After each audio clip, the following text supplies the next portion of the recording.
Hello， 大家好，我是赖长，今天要来跟各位观众介绍有关于 GY6 老迪爵前避震系统是一个摇臂式的这个避震器而非直筒式有筒身的这种形式的避震器。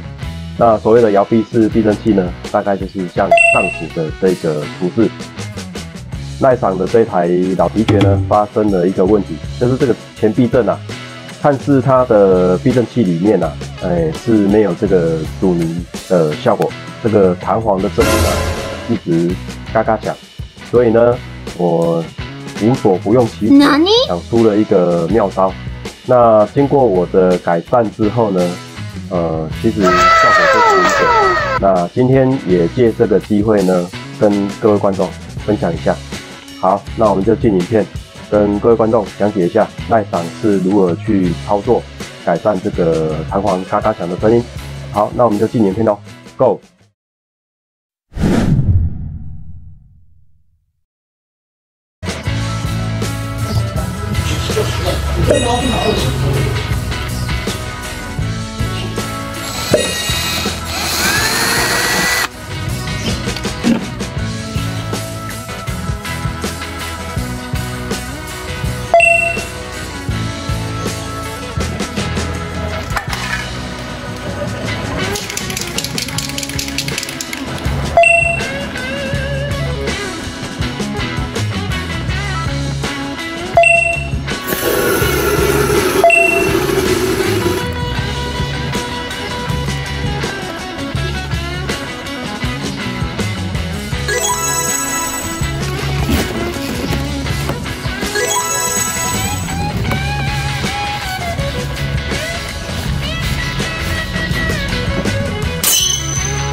那先前在这个论坛里面呢，在 GY6 这个论坛里面呢，曾经有听你说可以去淘宝买一组这个安装长度一样的这个阻尼式的避震器回来换装。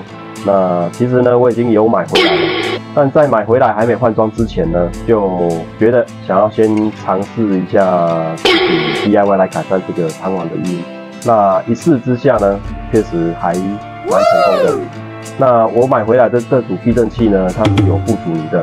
那目前在这个 GY6 老迪爵的车上，这个是只有一个避震器的效果，所以它是效果好的。等我再骑过一阵子呢，我还是会准备把这个买回来的这种阻尼式的避震器呢，换装到老迪爵的车上。那毕竟有阻尼的效果呢，它的吸震能力也会比较好。好，在看完了上段影片的这个操作教学之后呢，赖厂其实已经有骑了一段时间，那确实这个弹簧的异音确实已经有效的改善，跟这个只有弹簧的作动其实应该是差异蛮大的。所以呢，各位观众再等我一阵子那我再找时间把它安装上去。那安装的顺序呢，也会拍成影片来跟各位观众做一个分享。好，那我们今天的影片呢就到这边。那喜欢耐赏的影片呢，记得帮我按赞、订阅、加分享。好，那我们下次见喽，拜拜。